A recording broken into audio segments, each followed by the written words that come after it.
Hello everyone. Hello, welcome. I am Josh Foreman, your local Crafty Creative. Probably not local. Maybe local to some of you.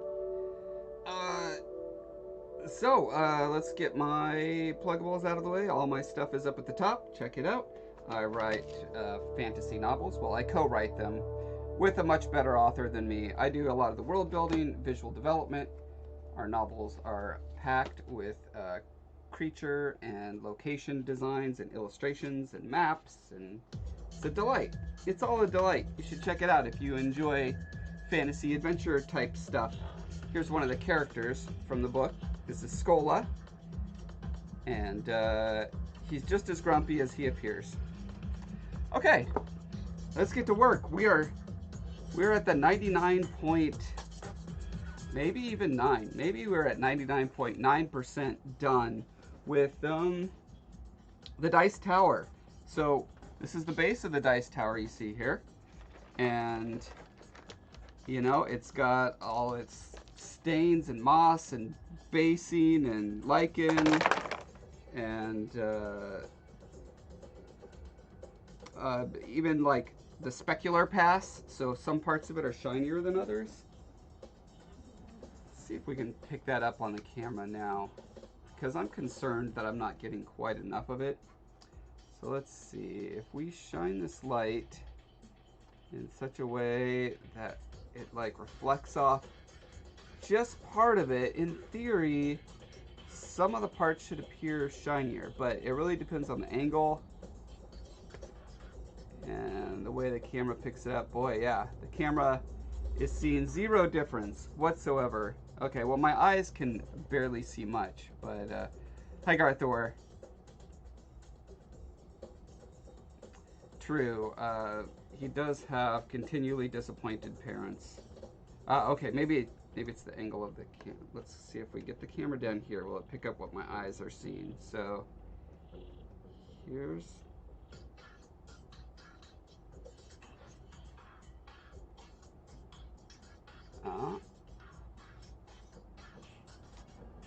no, sad. Yeah, on yesterday's stream, I spent hours applying this like really subtle sort of specular differentiation. Let's see if you can see it on this guy. Okay, so here's a section of it. So look specifically on these dark patches and see if you can see them sort of shining a little bit more than the stone around them. There we go, there we go. Yay! Okay, so it is possible to see a little bit of a difference. Hey, Paul John's Life. How you doing? Area 039. 18 plus. Oh, wow. It's because my tower is so large is why. Look how large my tower is. Goes from there all the way up to there. I don't think anyone 17 or below can comprehend the sheer magnitude of this thing, so that's probably accounts for the warning.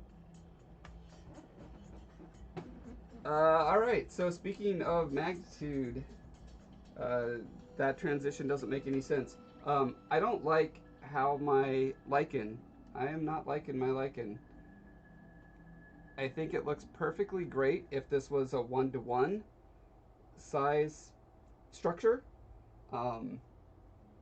However, I feel like the little splotches that I have, specifically the ones that have very clear outlines, I feel like they just make it feel like a miniature instead of like a full-size thing. And something I did over here on the base is I went in afterwards and sprayed alcohol all over my lichen and just like rubbed it around quite a bit and got it a lot more diffused, more feathery edges. Not everywhere, but enough places. And now that I'm looking at it later, I'm feeling like the places where I did that more I'm happier with, and the places I did it less, I'm less happy.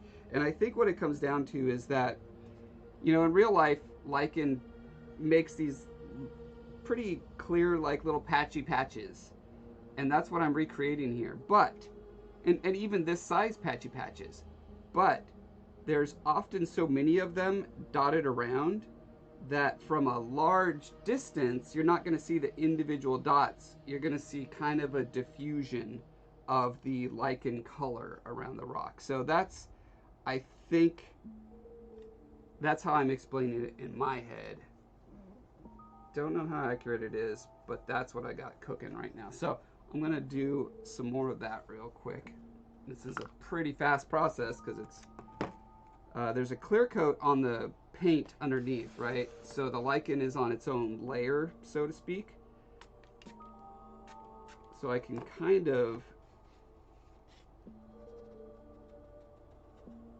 muss it up all I want without worrying about the base coat much. I mean, eventually I'll rub through to that, but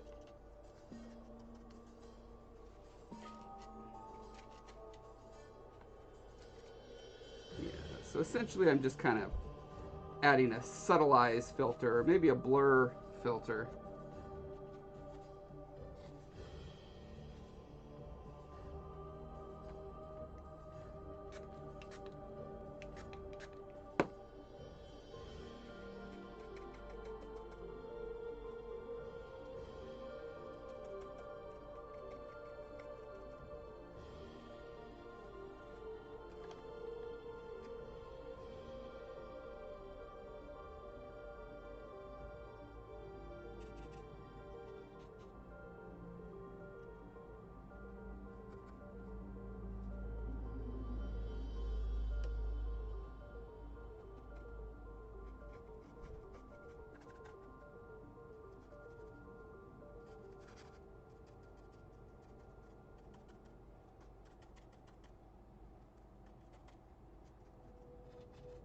I think also giving little hints of that color spread out a bit more around it probably also helps contextualize it a little better. It's frustrating because when I look at reference, I definitely see a lot of like ruins and castle walls and stuff where there's lichen patches, you know, just like a huge patch on part of it and then like nowhere else. But when I reproduce that on my diorama, it just looks wrong, and it's very frustrating when I am trying to reproduce something very precisely, and then our reproduction isn't giving me the benefit of working so hard. All that observation and reproduction, and it looks wrong is annoying. Feels like wasted work.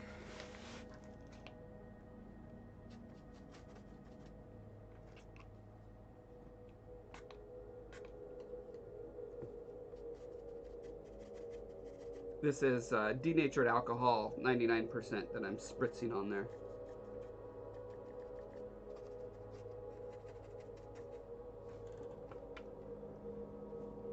Do I play Blanco's Block Party? Do I ever? I play it quite a bit. I was just playing it before this stream, actually. Do you play Blanco's Block Party? Do you enjoy it?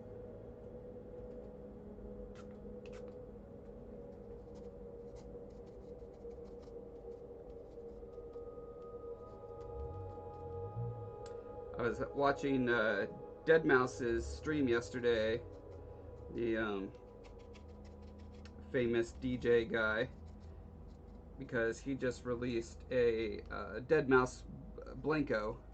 For those of you who aren't aware, Blanco's Block Party is kind of like a action, like platformer shooter type of mini game MMO. So you collect these little vinyl toy type of characters, and we have real life partners that are coming in and having, you know, a Blanco of themselves, you know, kind of like you see in Fortnite, right, where it's like the,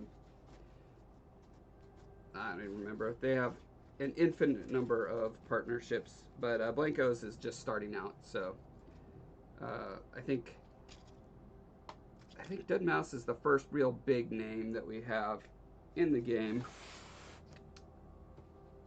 And I say we because full disclosure, I'm a developer on the game. I work on the level editor. That's my baby, is trying to make editing your own levels as fun and intuitive as possible, as much as like just being creative with Legos, you know, that's the real goal. But it's very challenging because it has to be compatible with the controller.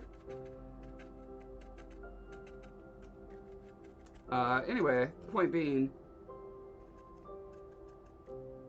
I can't even remember my point. I was watching deadmau5's stream, right? That's where I was going, and then something. Just imagine the coolest thing you could imagine. That's what happened.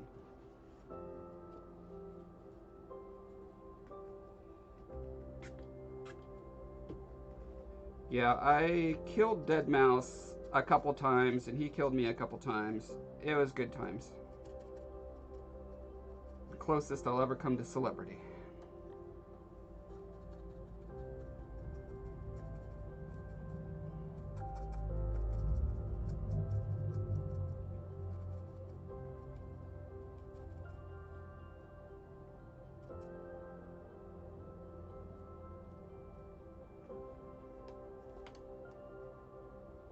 How about you? Were you playing Treasurema? Did you get to play with deadmau5 at all?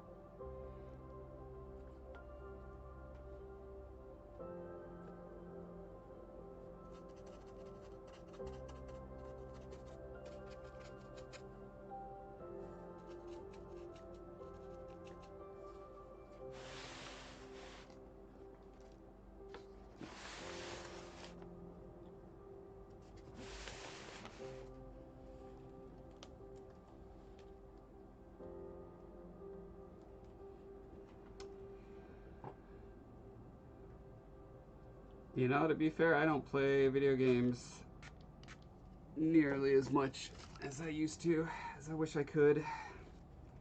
It's kind of a common thing, actually, amongst developers. It's probably because game development is kind of an all-encompassing thing in a lot of places.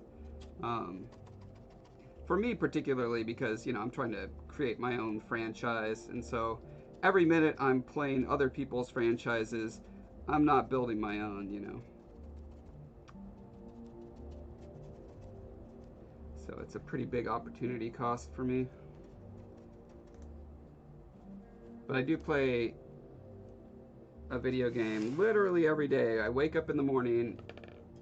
When I wake up, I play roguelike, or roguelite typically. Action roguelites to be specific. So previously it was like Hades and Noita and Nuclear Throne. Currently I'm doing Spelunky 2. But I play that for like 10 or 15 minutes and it gets my heart rate pumping, spikes my adrenaline, and then it's like way easier to get out of bed. So I kind of use it as a tool as much as entertainment, because waking up, getting out of bed is absolute misery. It is by far the most difficult sort of daily activity that I do. I don't understand people who wake up and feel refreshed. That's happened to me like once or twice in my life. I'm very happy for those who do. It's really sad also, people who do wake up refreshed and think that people who don't wake up refreshed are just lazy and just want to sleep in. It's like, no, it's because it actively feels like an injury to my body to stop sleeping. It hurts.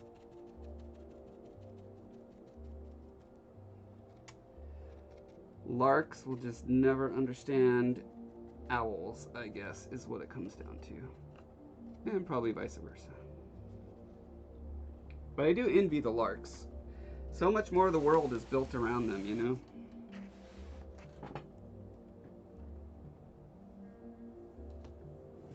Quindy, you got the same problem?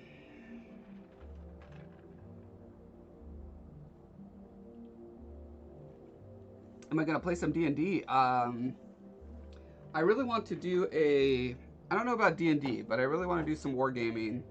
We got some people at work who do it, and I'll probably go over to my one of my coworkers' houses and like do a little workshop, teach them how to make this kind of terrain, and then hopefully they can teach me how to play some wargaming that they're doing. I think they're doing Warhammer 40K, I think. Just based on the minis that I see laying around, but I'm not sure. My boss built his own wargaming table over the last couple months.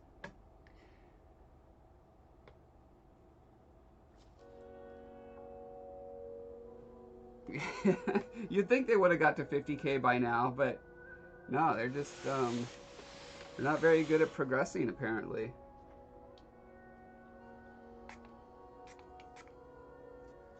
No, like, what's taking them so long?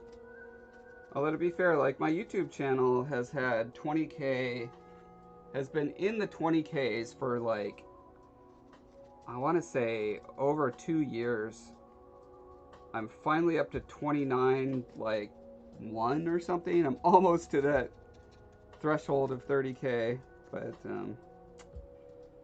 yeah, this last stretch has just been taking forever.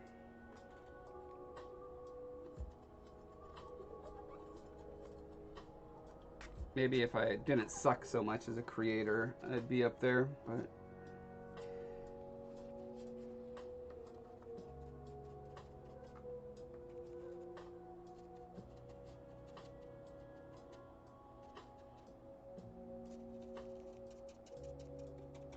well, yeah, you gotta have a reason for the groups to be fighting each other all the time, right? Okay. I feel like, just like the at a glance view of this, it feels a lot better. It feels less like there's sections where, like, I don't know. It felt almost like seagulls had visited one area or another, and it was just like crap strewn over it. Now that it's more diffused and subtilized, feels a lot better to me, even though it's not an accurate representation of my reference work. But that is not actually that uncommon. So like, I need to twist my camera the other way. One moment. Certainly in video games, there's this phenomenon where if you follow your reference too precisely, it looks like a bug. We had that in Guild Wars 2, where when we first launched, we had these, are they Madrona trees? Some kind of tree that has literally red, green, and white, yellow in the bark, like all mixed together in really interesting patterns. And it was like, it was pretty much that tree, a forest full of them, and we kept getting bug reports that there were texture errors.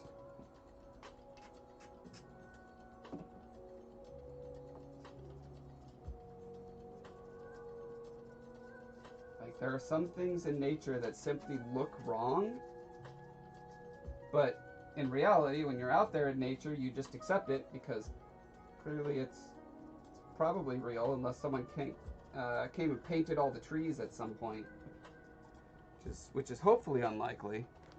I do not endorse painting trees.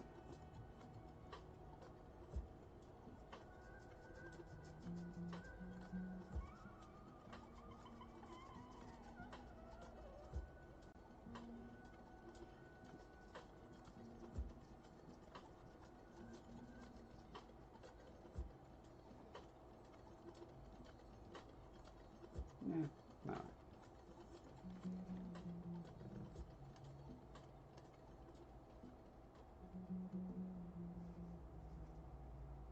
Yeah, 9 a.m. is about my cutoff. Like, anything before that, and it's a early start for me, which is tough because on Blanco's block party we have external developers in England, and so their end of the day is our early morning, And so in order to have meetings with them, it's always like I got to get up, by 7:30 or 8, and it's just like absolute hell for me.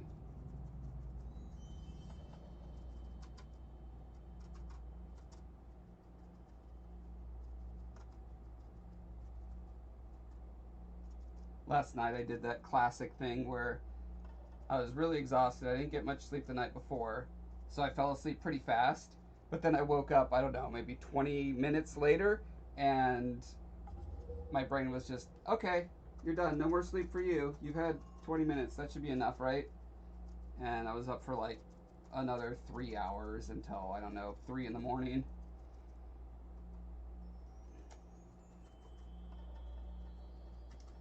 Thanks, Obama.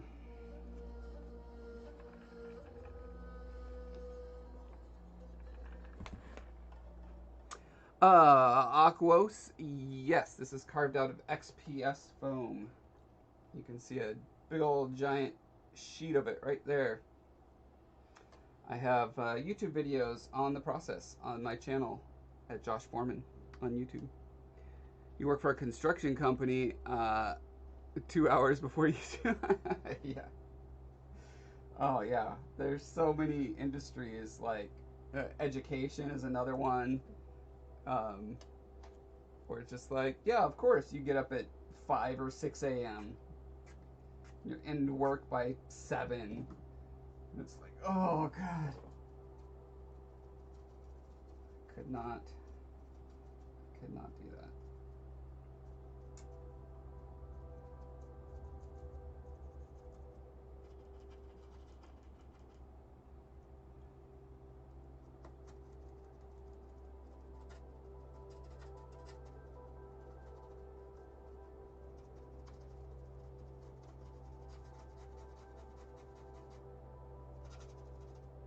I'm having a hard time diffusing this white paint for some reason. Oh, I think this is, okay, I think I know why.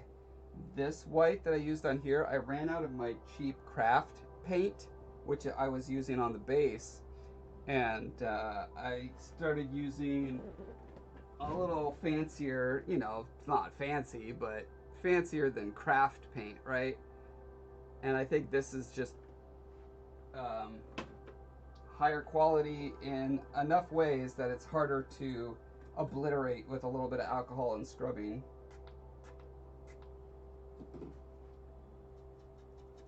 So if you cannot obliterate, you must ameliorate.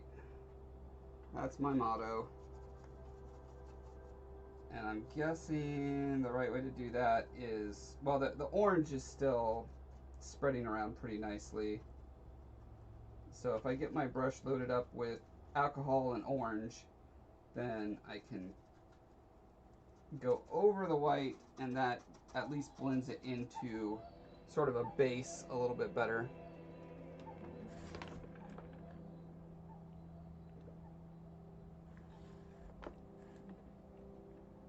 Rebecca, you're a teacher. Well, thank you for your service. I do not understand how teachers do what they do, but I think you're society's true heroes. The good ones, not the bad ones. Bad teachers, stop. Stop it. Stop being a teacher.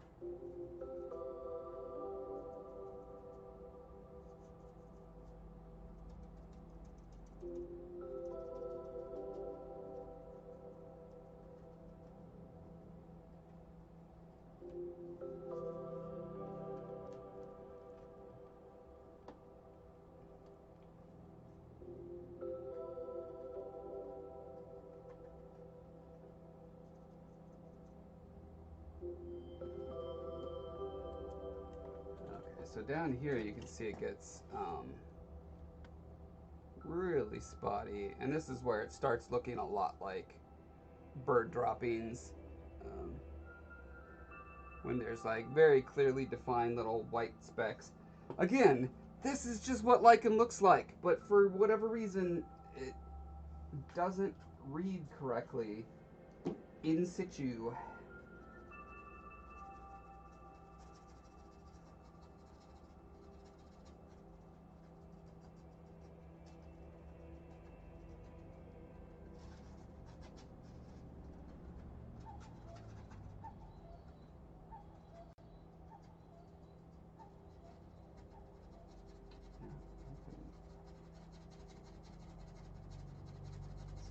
Crab.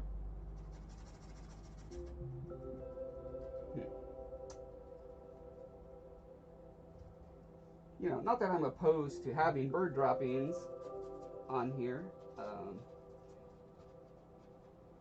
This tower is in like a giant underground arena, so it shouldn't be full of life, but there is access to the outside, so it's cool if it has some of that in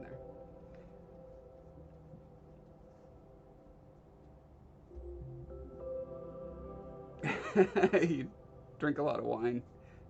That's a good way to do it.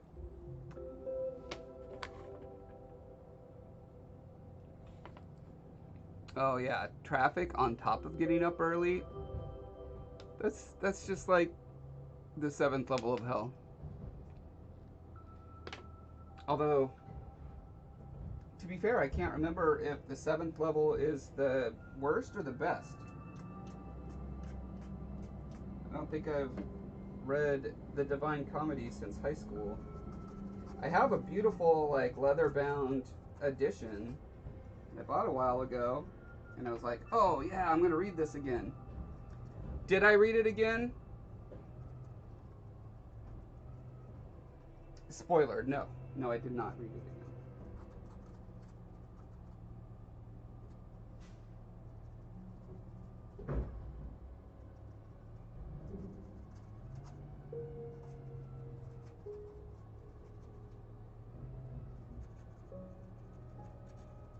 Which sucks, because that's definitely one of those works that, as you age, you can probably appreciate more. Like you have more deeper understanding. You know, you get the cliff notes and the general context about the political world that it was made in, and the significance of particular characters and stuff.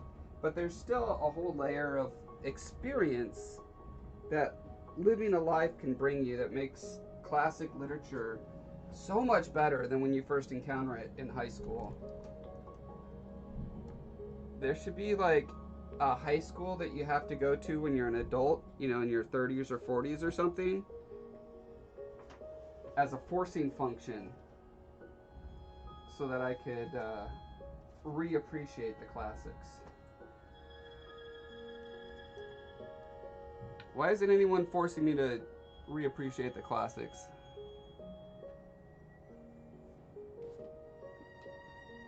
We have a teacher in here. Quick, teacher, tell us. Is the 7th level of hell the lowest or the highest?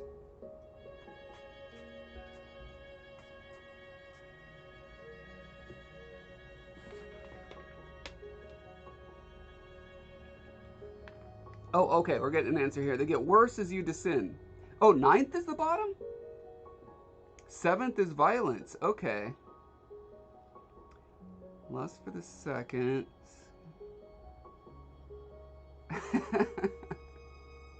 Yeah, the sexy time one really was not nearly as sexy time as I would have liked.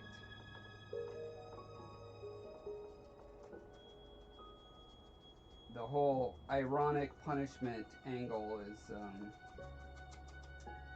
deep on that one. I don't know if that's. I assume it's probably not the first sort of work of fiction to do ironic punishments, but it's the reference that I know.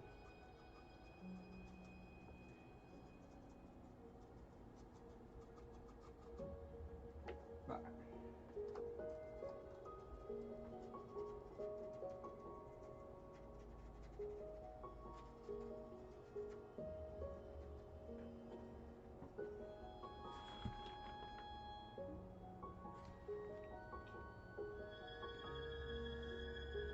that's right. I mean, I have spent an exorbitant amount of money on post education because I did not care about learning stuff throughout high school. And yeah, since then I've probably spent, I don't know, $10,000 at least on the great courses. You know, starting back in the 90s when they were literally on tape And then when they came out on CD and DVD, oh, that was so cool. But the sets are like $300 for a 12 lecture series on Rome or whatever, right? And before, all this stuff was like so much easier to access on the internet. Um, that was a great deal. So I have a ton of that.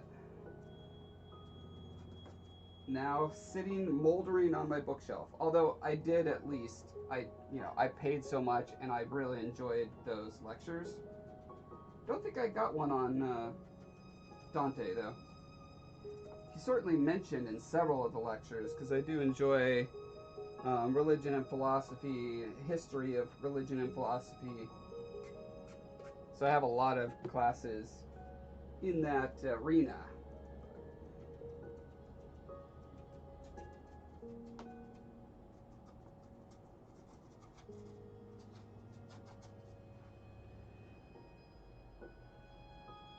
Just looks so splotchy blotchy. I'm gonna scrub a little harder. Blend these splotches a little more. I like having some splotches, but it's feeling almost like specifically like dab, dab, dab. You know what I mean? That just, it's not how nature typically works. Nature hardly ever dabs, y'all. Nature don't dab.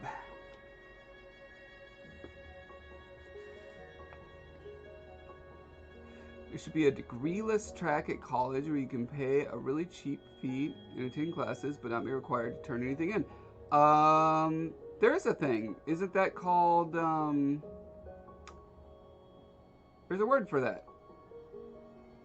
Yeah, the great courses are way cheaper, and they have a monthly thing now where you can have access to, like, I think, like, everything for some monthly fee. And I think it's like a streaming service level of fee. Maybe it's $20 a month or something, which, sounds like a lot, but it's, well, I'm paying for Hulu, Netflix, HBO Plus, Apple Plus, like, you know what I mean? I'm already paying so much for all these streaming services. It's really not unreasonable at all. I just have a hard time, like, not owning something after I've paid money for it. I'm just oldie fashioned that way. So I have not done that yet.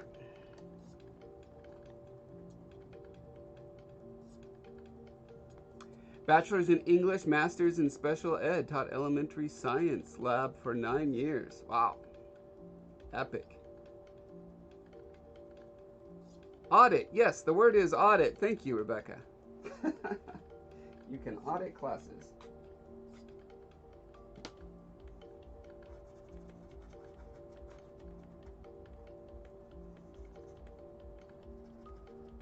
I think my mom / co-author did that a lot. Co-author of this book with me. We write books together as a family. It's a lot of fun. She has a degree in medical lab technology or something. But as a science fiction author, she got really deep into biology and stuff and just figuring out how to do scientifically plausible aliens. And she actually taught that somewhere at some point. I need to ask her about more details of that because it's been a while.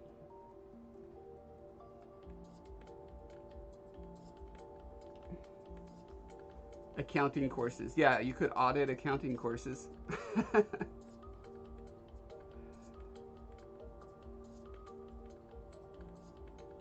Yeah, that's a good point. If you just walk in, probably most places aren't going to card you or anything.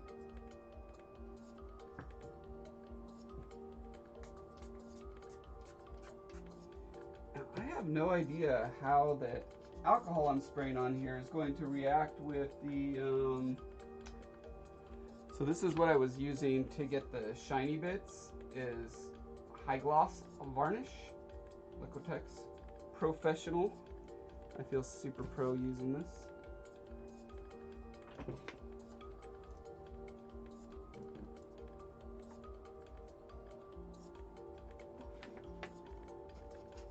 I'm trying not to scrub over the parts that have the gloss coat.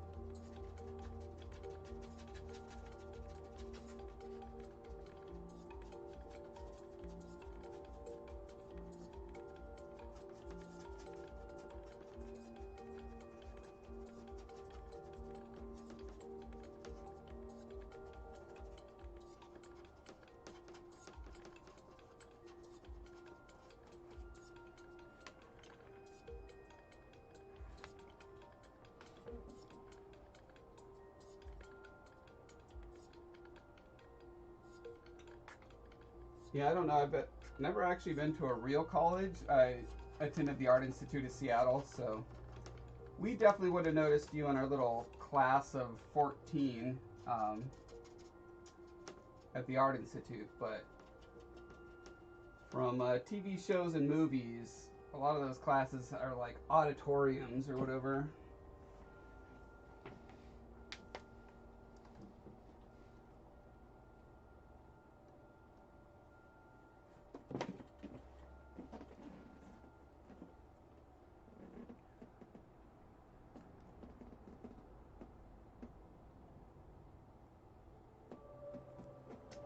Yeah, it's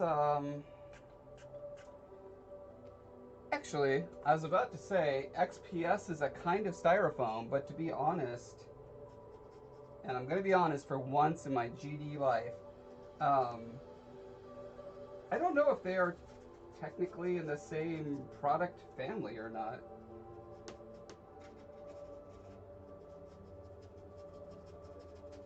I certainly mix and match them a bit. Right, you can build terrain with both, but XPS foam fractures in a way that's very similar to stone, and open cell styrofoam, you know, the kind that breaks into little balls or whatever, does not.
Okay, we're almost done with our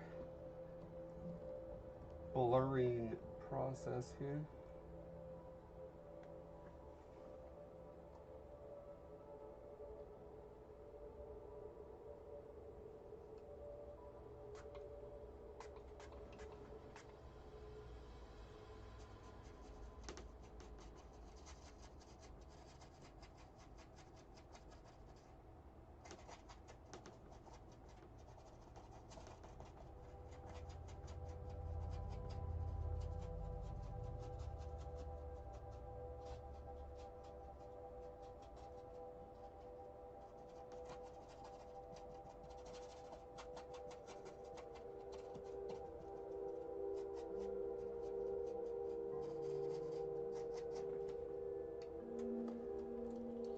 Can you see that better from this angle?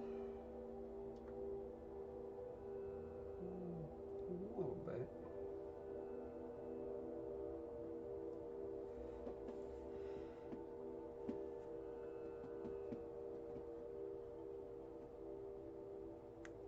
Jazz history.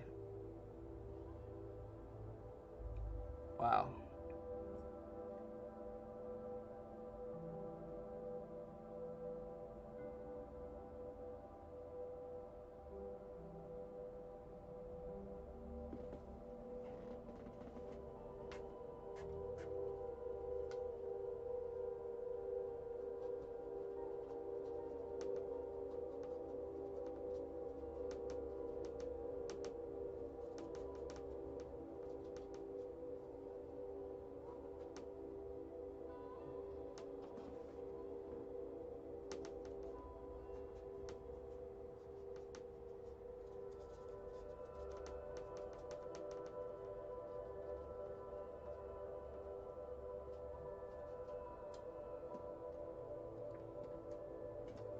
Yeah, so XPS foam is this stuff. It's these giant sheets of insulation that get put in the walls of houses and buildings.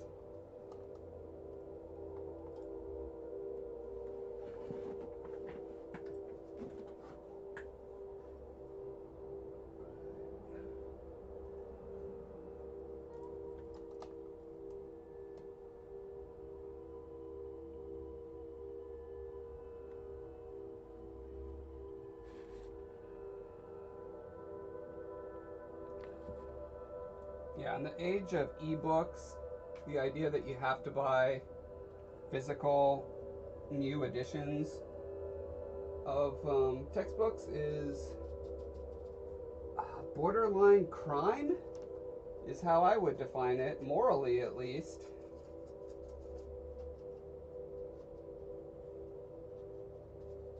Especially the price that they have on those books, or often they're hundreds of dollars.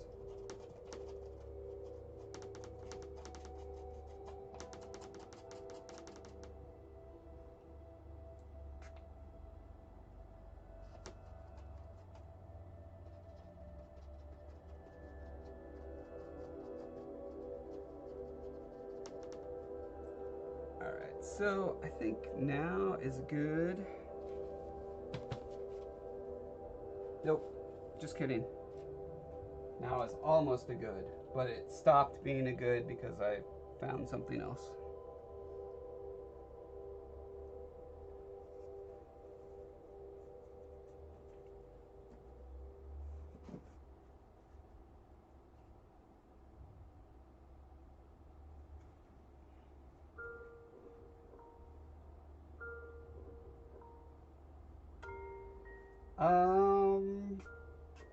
Define staging for me, Rebecca. I'm not sure what you mean by that. So essentially this is going to be a diorama, but because it's such a, like, it just lent itself really well to being a dice tower, so I figure why not make it a dice tower. But ultimately it is designed to be in a sort of a room-sized diorama for this guy. This is a Colossus from the game Shadow of the Colossus. And once he's on his full body, he's about 4 feet tall. And I have a whole YouTube video series of building this guy from scratch. And I want the final, grand finale to be a really cool, like, photo and video shoot. And I couldn't find a good way to do, like, a background for him. I couldn't find a way that I was happy with to do a background for him, aside from, I experimented with, like, just sort of a blurred out gray or black or whatever, and the idea of sort of building the actual environment that he's in the game just got me really excited. And so naturally I'm spending another year doing that instead of being responsible and moving on to other things.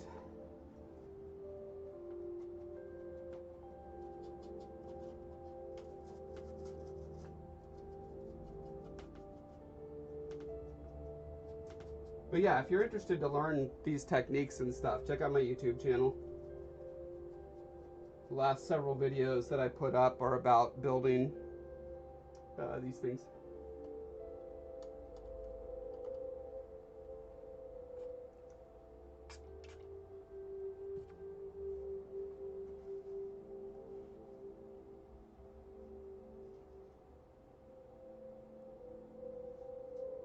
You got the cardboard and spray paint on paper plate. We all start there.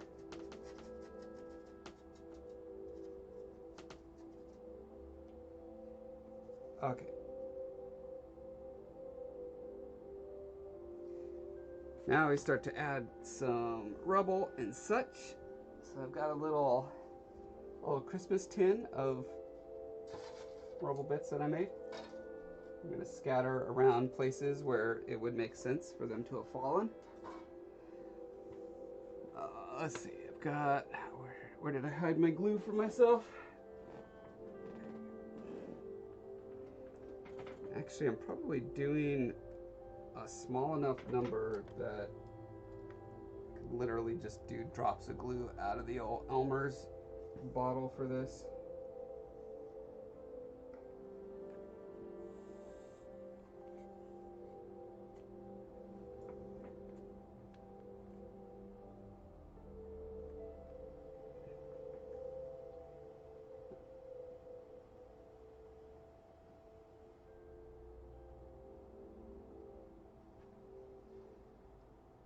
Looking for places where I'm not happy with, or where I kind of want to hide seams or joins or awkward places that I'm not happy with. But I've kind of addressed most of those at this point, so.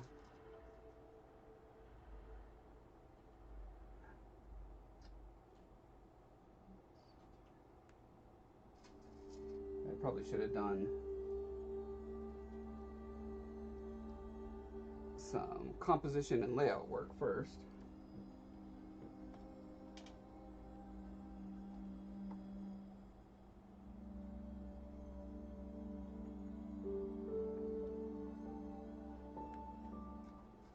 Facebook link gives you Twitter. I'm not sure if that's a list of links that I provided that's busted, or if Darth Abacus got it wrong. Darth Abacus!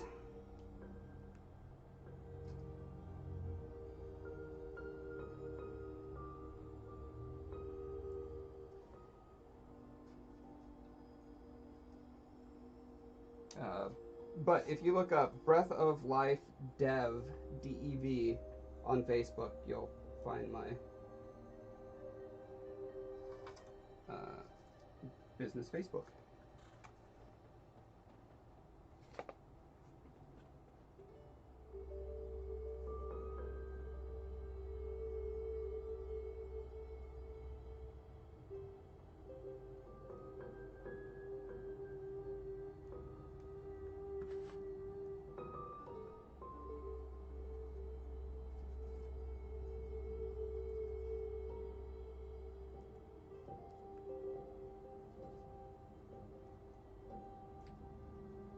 This is always one of the parts I enjoy the most in environment design. I certainly, when I do video game environments, it's my favorite thing too, is just adding little details, little bits of rubble and garbage and stuff. Let's see, I've got some grassy clumps.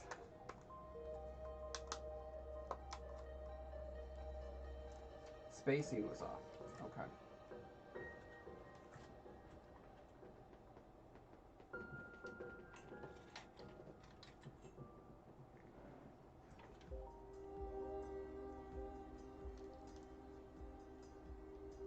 Wow, these are not the best tweezers. Where was I going to put this? Oh, right here.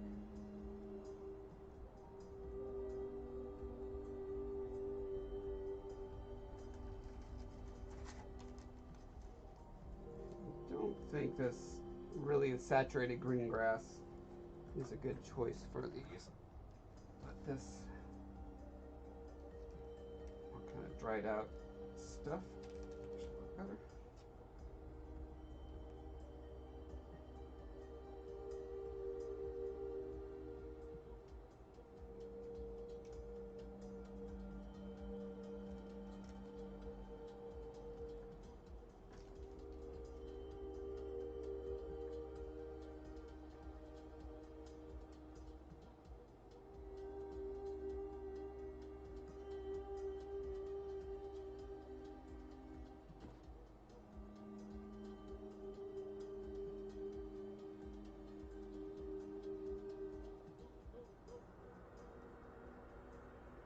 Yeah, there's kind of a gap in here that I'm trying to obscure, ameliorate.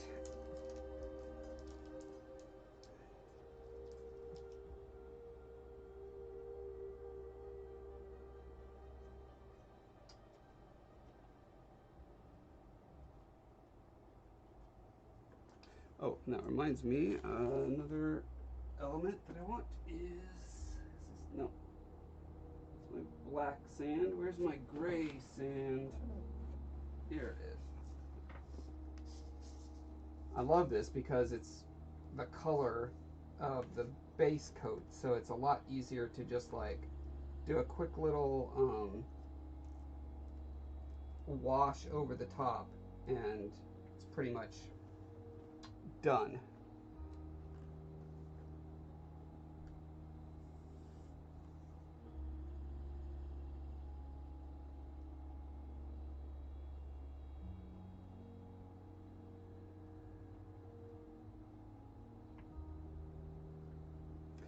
Okay, another thing that alcohol is great for is it also diffuses PVA glue, lets it like spread around a lot easier.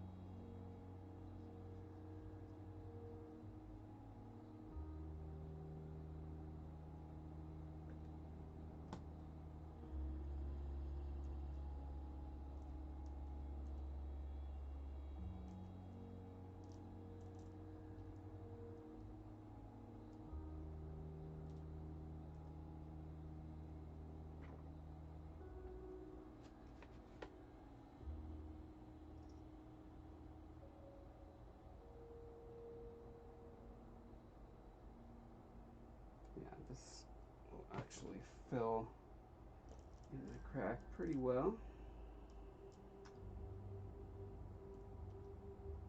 Don't quote me on that.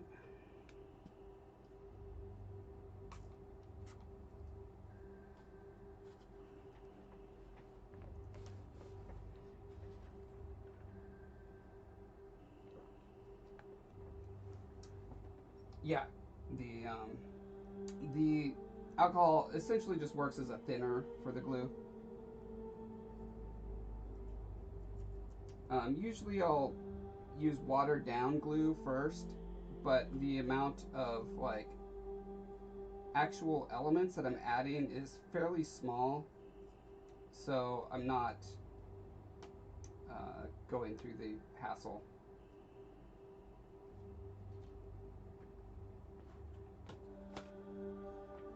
It's kind of like mixing paint on the model versus like mixing it on a palette and then applying it. Here I'm doing my my glue mixing on the model.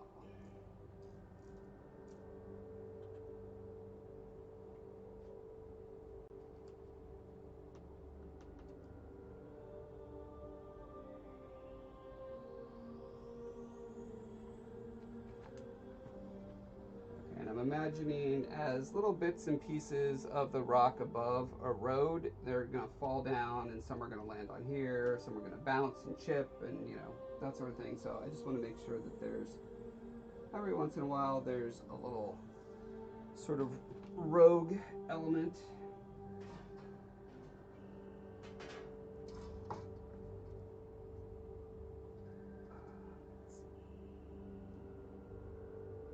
Oh, that's, so this one is made of the open cell styrofoam, and it's a lot less,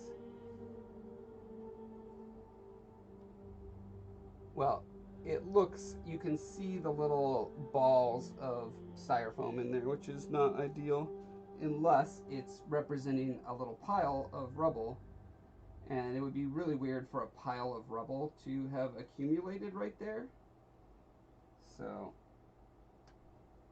I need to find a not pile of rubble to put there. There we go.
Yeah, I think that's why details are my favorite part.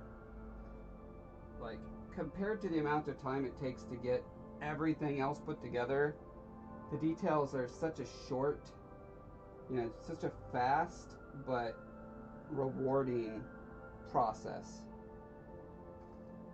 Even though I'm spending way more time on it than I really need to, than anybody will ever notice, it's just because I enjoy it so much. I just want to keep doing this part.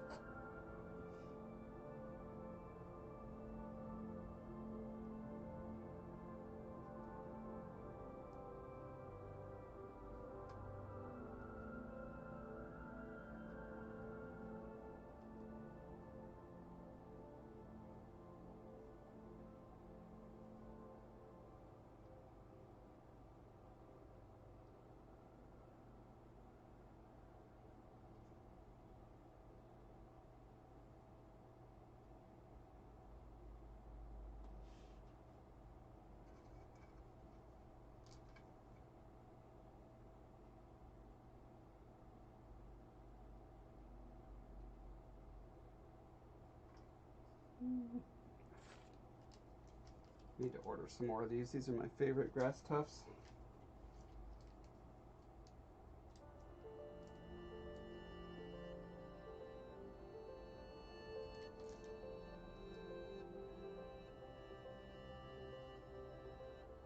Because they kind of have a little bit of a shadow built into them.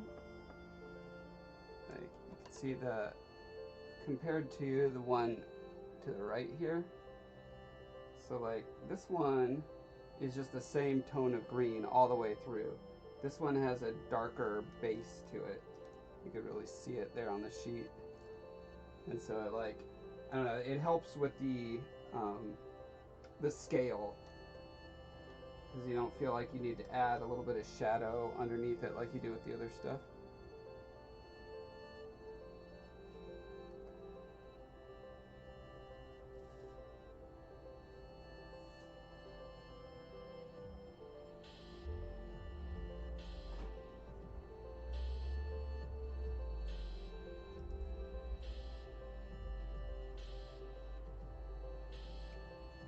And see, when the glue is like in a big sort of ball, balls up, that's what the alcohol helps with. Thins it out and makes it like want to wick into all the little, like with capillary action, it wants to suck into crevices and stuff.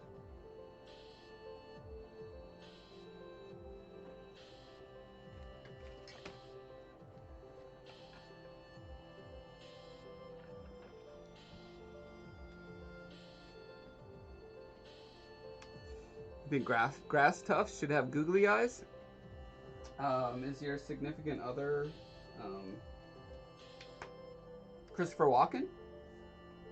There's a whole Saturday Night Live sketch about the googly-eyed gardener who puts googly eyes on all his plants because he doesn't trust them otherwise. And I should point out, these are actually googly eyes in there. If you shake the diorama, you can hear the little googly eyes rattle in there.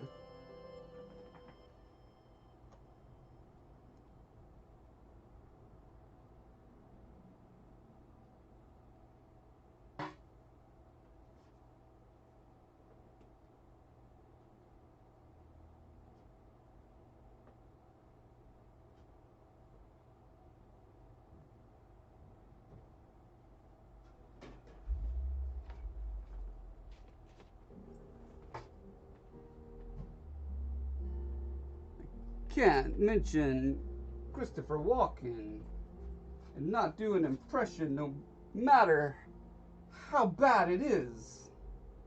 I'll do the impression. I apologize. But, it was asked for.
little blob of glue out there. Thank you. Just want, there we go. One little bit of gravel right at the ledge.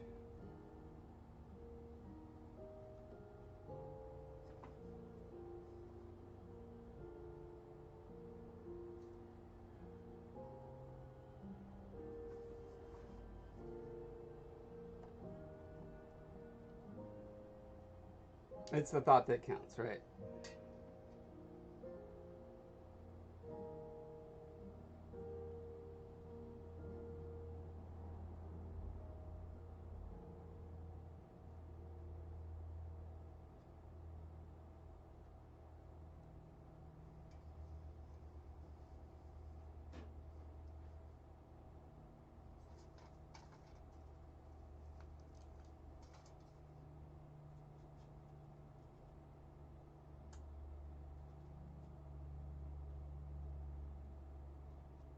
Like, I'm definitely one of those guys who is sort of a jack of all trades, master of none. Saying an entire sentence without stuttering is one of the skills I lack. But another skill that I lack is impressions. Like, I'm really bad at impressions, and it's probably one of the things that haunts me the most as a, you know, the archetype of the class clown. Um, it's painful that I'm so bad at impressions. I make up for it with pratfalls. I'm really good at pratfalls. Like, I can tumble down stairs and not get hurt. I jump out of moving vehicles. All these things. But impressions I cannot do.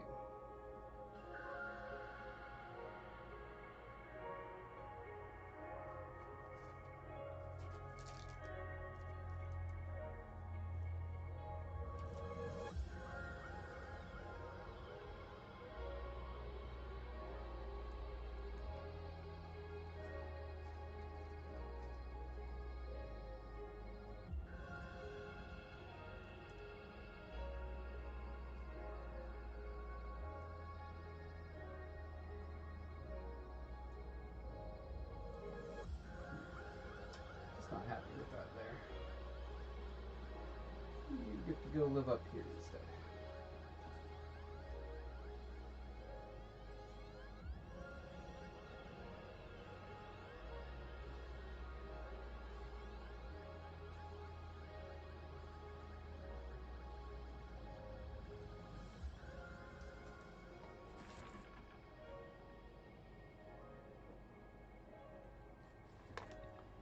It's hard to tumble downstairs in a garage that lacks stairs. However, if you go to my YouTube channel, I have 2 different videos with stair tumbling on it. So there is proof it exists out there.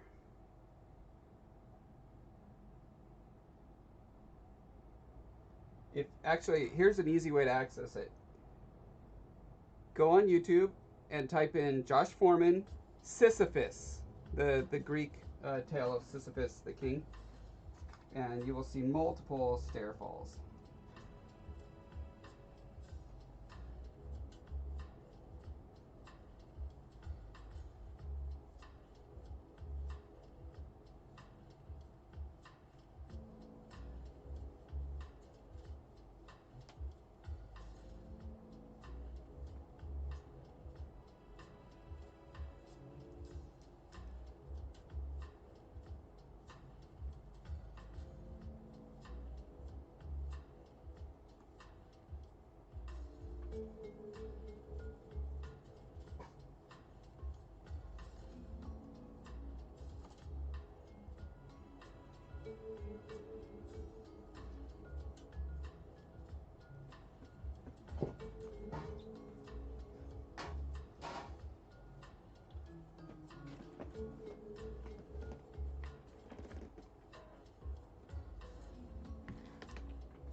I need a shelf that I can put this on, but this shelf, my shelf is too small.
Yeah, I need more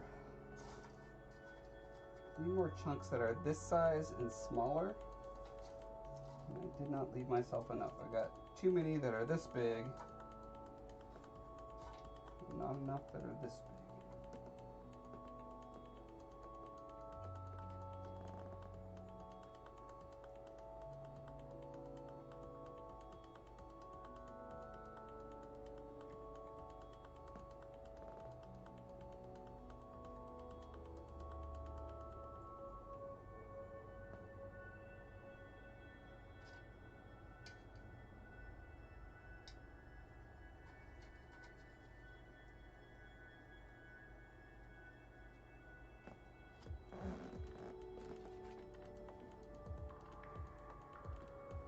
Hi, Just Missy, aka Linda. How's it going?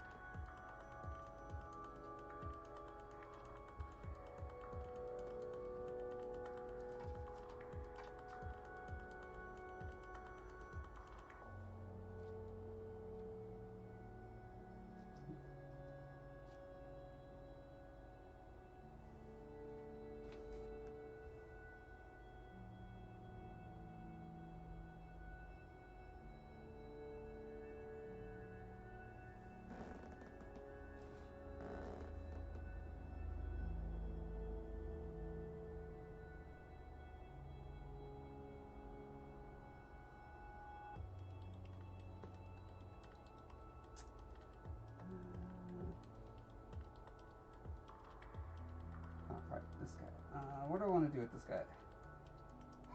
I want another rogue bit. I feel like it needs to be over here. Where? Oh, a little overhang would be nice. Yeah, overhang, baby.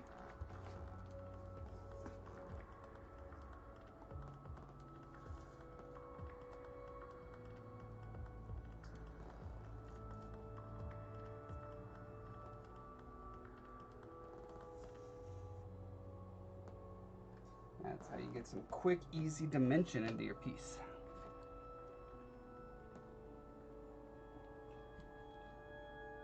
You caught me, Linda. Good job.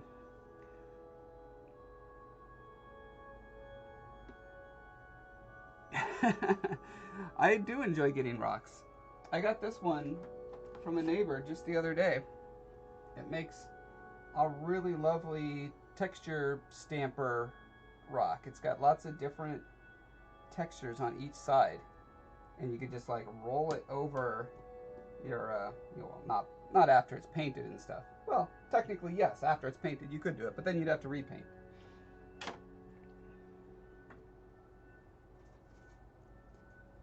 That's the beauty of working with XPS, is that you can bounce back and forth between steps really easily.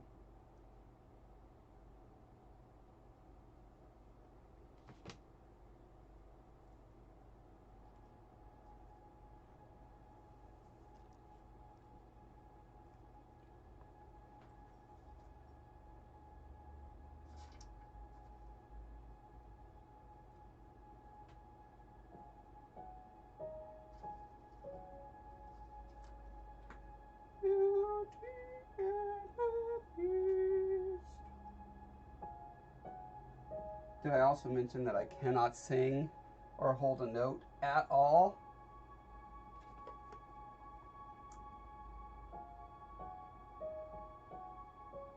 Which is why when I started a band in high school to be the vocalist, it had to be death metal.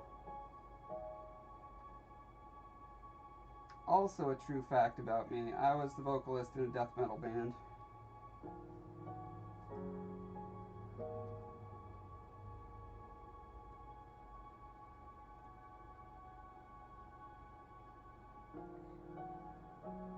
For some reason, that ended up not being my future. I didn't hit the big time like so many death metal bands do.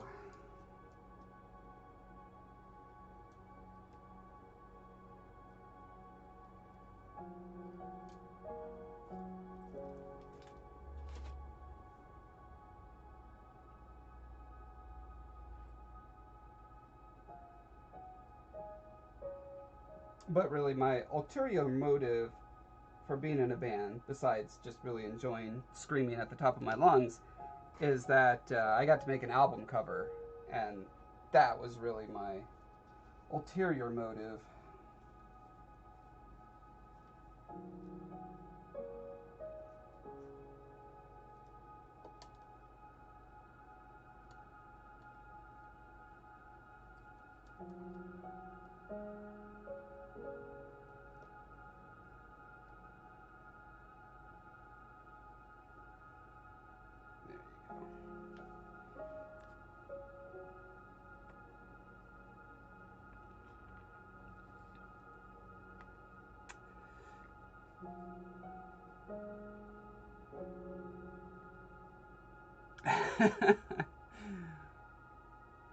Rocks, sand, and dead insects. That's awesome.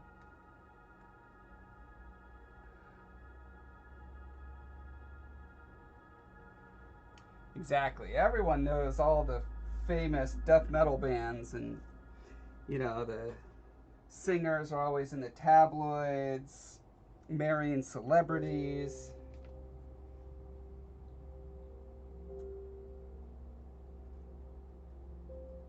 Ooh, maybe I want to. Ooh, yeah, I'm liking this. Cutting into that decorative bit a little bit sounds delightful. And by sounds delightful, I mean looks delightful. I don't have synesthesia, but you would think that I do. Especially when I say smell you later. But that literally the only time I've ever said that is when I'm quoting the intro to Fresh Prince of Bel-Air.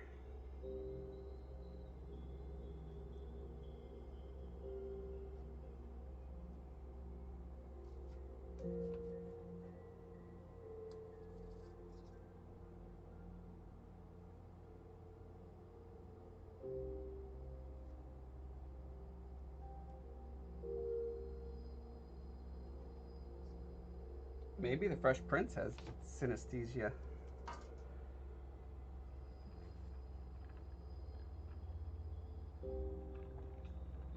Tiny Tiny Minotaur.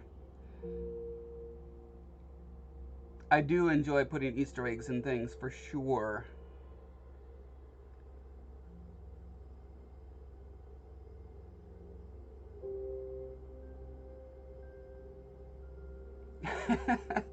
That's right. It's like the top 40 is nothing but death metal these days.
I'm gonna let you finish. I'm gonna let you finish. Cannibal corpse.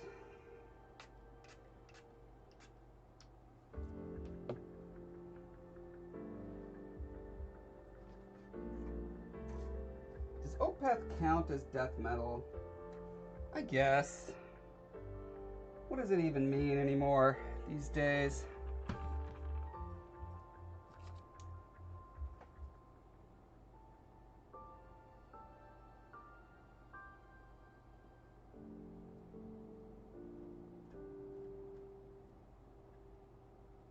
There's a really fun website. Actually, this might be of interest to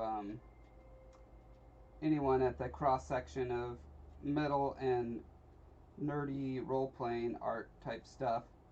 There's a website called Map of Metal that has like a literal, like a world map sort of thing, but it's like really nicely artistically done, and it tracks the evolution of heavy metal and all its like splinter off into, you know, hundreds and hundreds of subgenres. It's delightful, and you can click on any of them and it'll bring up examples of the bands and actually like play it in a little window on the side. It's really fun to explore.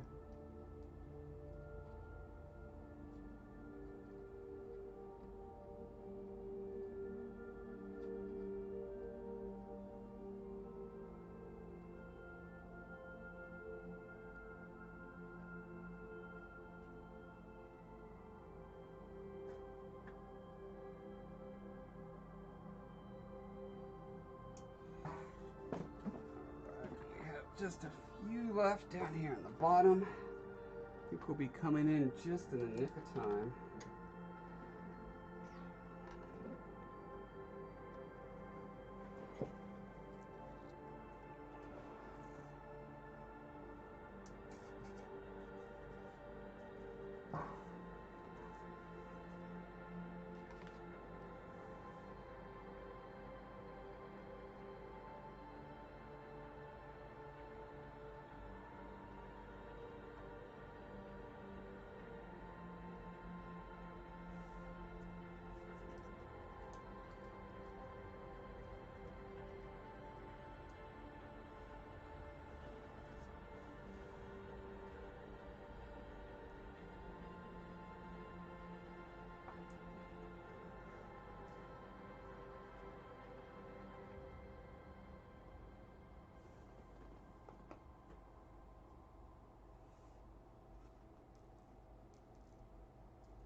Yeah, I mean, all taxonomy, taxonomy?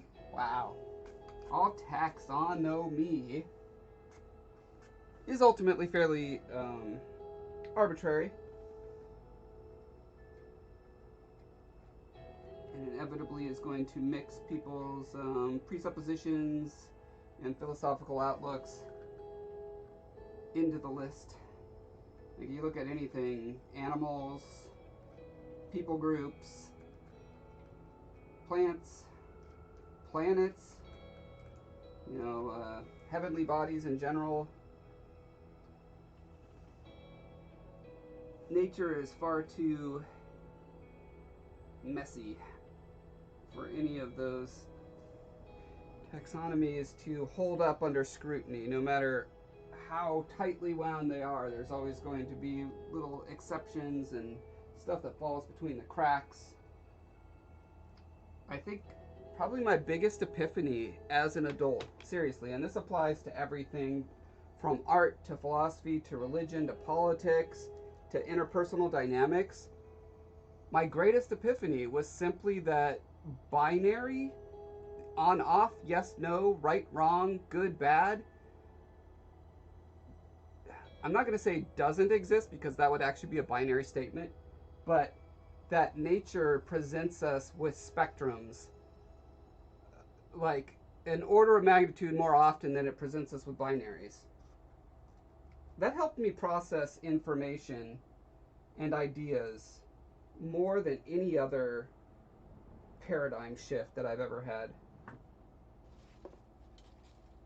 And now that I'm always looking for spectrums as opposed to trying to fit things into binaries and strict definitional heuristics, my ability to parse things and ideas and arguments is so vastly improved. All right, I think we've got all our bits and bobs in place, I think.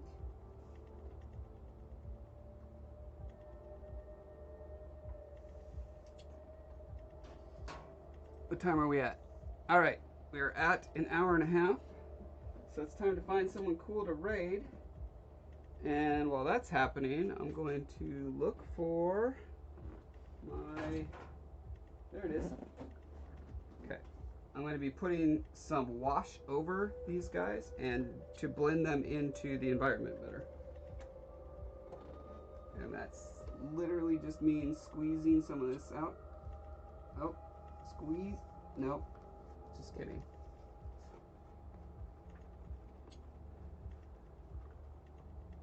Okay, how about this? I'm just gonna tap it out onto there. Swish it around. Usually I'll wait for the glue to dry, but I just kind of want to get this process over with, so it's fine to go in early. It's fine.